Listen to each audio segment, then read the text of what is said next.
upepo ukaanza kuvuma, Yesu akiwa amelala.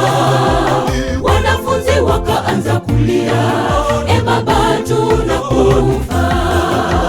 Yesu akakemea upepo, mara wakasafiri salama.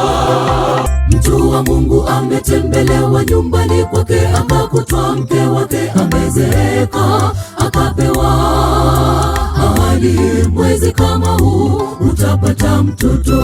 Imani ni bayana ya yale yasiyoonekana. Mwokozi ni Yesu.